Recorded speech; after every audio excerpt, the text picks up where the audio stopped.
ایک عورت کا حضرت علی رضی اللہ تعالی عنہ سے سوال۔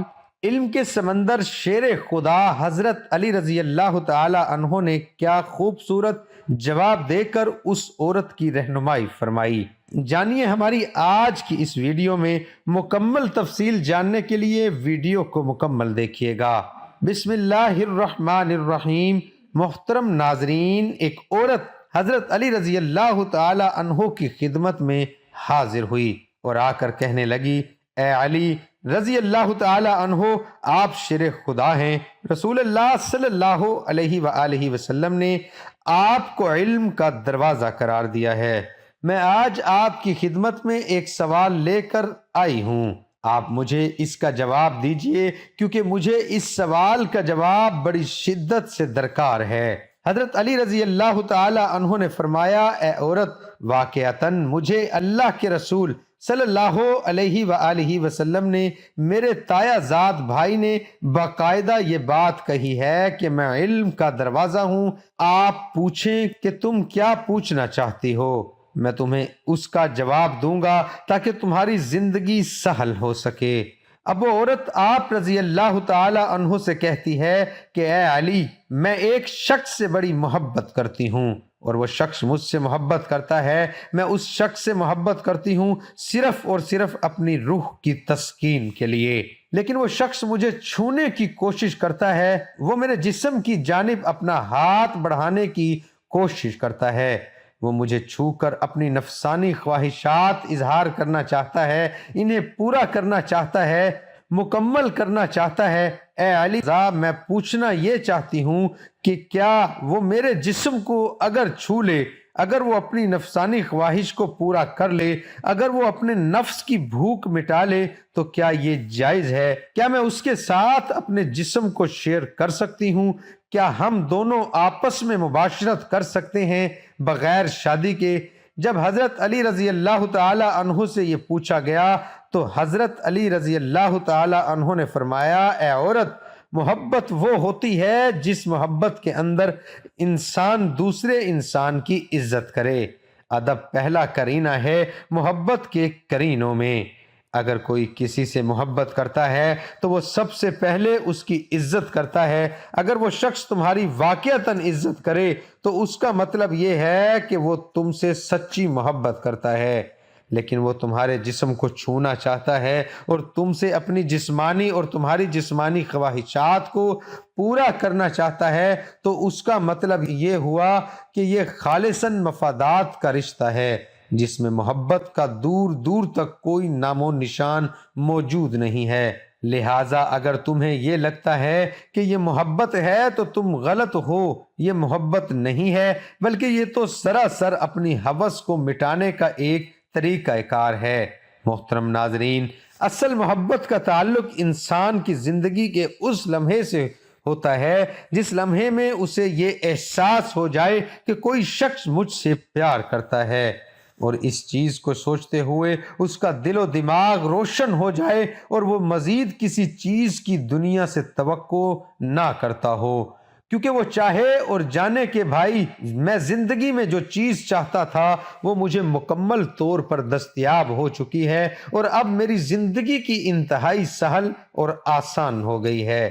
اب آپ کو آج کی اس ویڈیو میں زنا کے بارے میں بھی بتایا جائے گا کہ اس کے بارے میں اسلامی ارشادات ہیں کیا۔ شادی سے پہلے اگر بیوی نے زنا کیا ہو اور اس کے شوہر کو شادی کے بعد اپنی بیوی کے زنا کے بارے میں معلوم ہو جائے تو وہ شوہر کو کیا کرنا چاہیے؟ ناظرین، سوال کے سیکشن میں ہم لوگ منتقل کر رہے ہیں۔ اس کا فتویٰ وہ کچھ یوں بیان کیا جاتا ہے کہ ایک آدمی نے بازاری عورت سے شادی کی ہے۔ شادی سے پہلے وہ مرد اس عورت سے ناجائز تعلقات قائم کرتا رہا ہے اور اب انہوں نے شادی کر لی ہے۔ قاری صاحب کہتے ہیں کہ جسے زنا کیا جائے اس سے نکاح نہیں ہو سکتا۔ قاری صاحب کی یہ بات درست ہے، واقعی ایسا نکاح حرام ہے۔ اللہ تعالیٰ فرماتے ہیں سورۃ نور میں، وہ حرام کیا گیا اوپر ایمانداروں کے، زانیہ کا زانی یا مشرک کے ساتھ نکاح مومنوں پر حرام ہے۔ حافظ ابن کیم رحمۃ اللہ علیہ فرماتے ہیں اس مقام پر زانی کا اسم اشارہ سے زنا مراد دینا ضعیف اور کمزور ہے۔ نیز نکاح کے سلسلے میں اللہ تعالیٰ کا فرمانا وہ پاک دامن ہو، نہ اعلانیہ زنا کرنے والی، نہ چھپے یاروں والی، اور نہ پکڑنے والے، نہ چھپے دوست، اس بات کی دلیل ہے کہ نکاح منعقد ہونے کے لیے مرد اور عورت دونوں کا عفیف اور پاک دامن ہونا بہت ضروری ہے۔ محترم ناظرین، اگر کوئی عورت مرد زنا کر لیں تو کیا ان دونوں کا آپس میں نکاح جائز ہوگا؟ اور اگر شادی کے بعد پتہ چلے کہ میاں بیوی میں سے کسی ایک نے ماضی میں زنا کیا تھا تو ان کے نکاح کا کیا حکم ہوگا؟ بہت سی چھوٹی باتوں کی طرح ایک یہ بات بھی ہمارے معاشرے میں کم علمی کی وجہ سے مشہور ہے کہ زنا کرنے والے مرد اور عورت آپس میں نکاح کر ہی نہیں سکتے، جبکہ یہ بات غلط ہے۔ بلا شبہ یہ ایک غلیظ ترین گناہ عظیم ہے، مگر ان کو نکاح سے روکنا درست نہیں، بلکہ میں سمجھتا ہوں کہ اگر کسی سے یہ جرم ہو جاتا ہے تو ان کو آپس میں ہی نکاح کرنا چاہیے تاکہ ان کے معاملات آپس میں ہی رہیں، اور ان کا نکاح بالکل جائز ہے اور ہو سکتا ہے، مگر شرط یہ ہے کہ وہ نکاح سے پہلے سچے دل سے توبہ کر لیں۔ تفصیل کچھ اس طرح سے ہے، زانیہ عورت یا زانی مرد کا نکاح اس وقت تک صحیح نہیں جب تک وہ توبہ نہ کر لے، اور اگر عورت یا مرد توبہ نہیں کرتا تو ان کا نکاح صحیح نہیں ہوگا۔ یہ اشارہ عقد نکاح کی طرف ہے، یعنی یہ جانتے ہوئے کہ فلاں عورت بدکار اور غیر تائب ہے، اس سے نکاح کرنا مومن مردوں کے لیے حرام ہے۔ اسی طرح اپنی پاک دامن بیٹی کو کسی بدکار شخص کے نکاح میں دینا جو تائب نہ ہو مومنوں کے لیے حرام ہے۔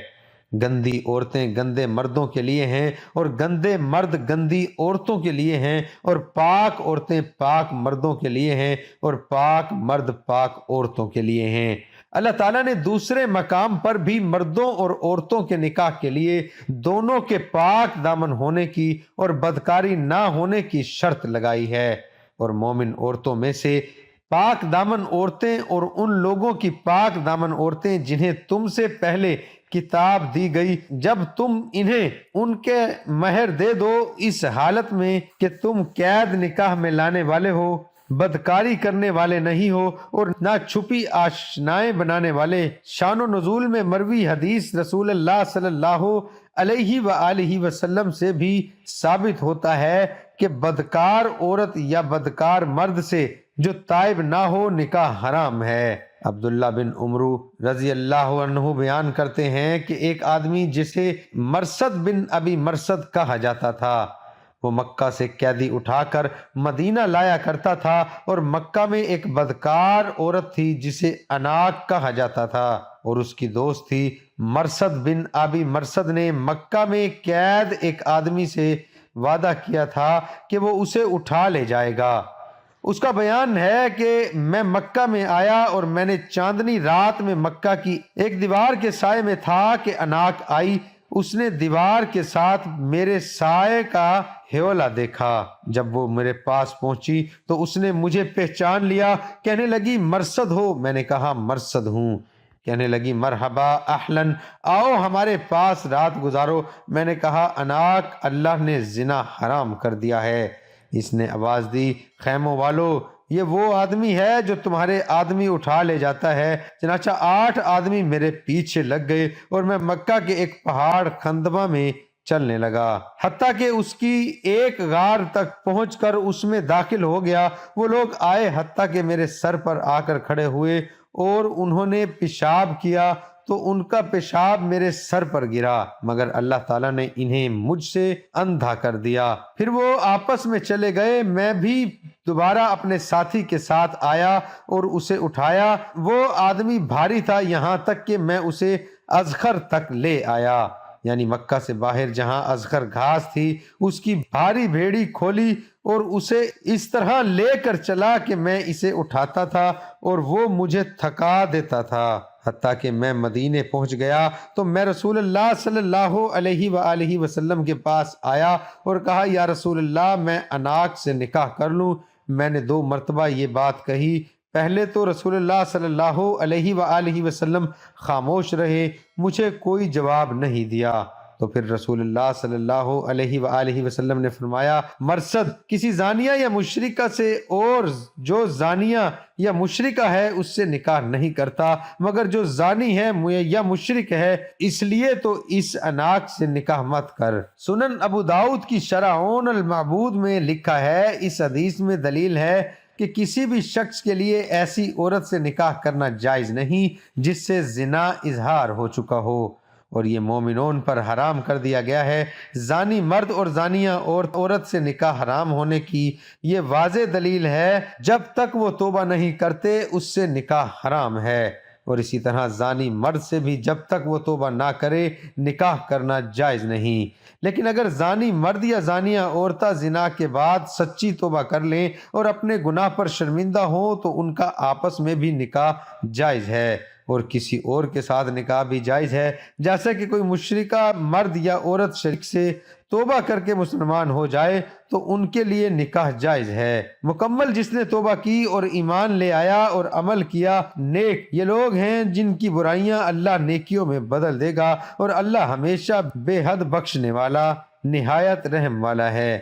دعا ہے کہ اللہ تعالیٰ میرا سنانا اور آپ کا سننا اپنی بارگاہ الہی میں قبول اور منظور فرمائے۔ تمام دوستوں سے گزارش ہے کہ اللہ تعالیٰ کے 99 ناموں میں سے ایک نام کمنٹ میں ضرور لکھیں۔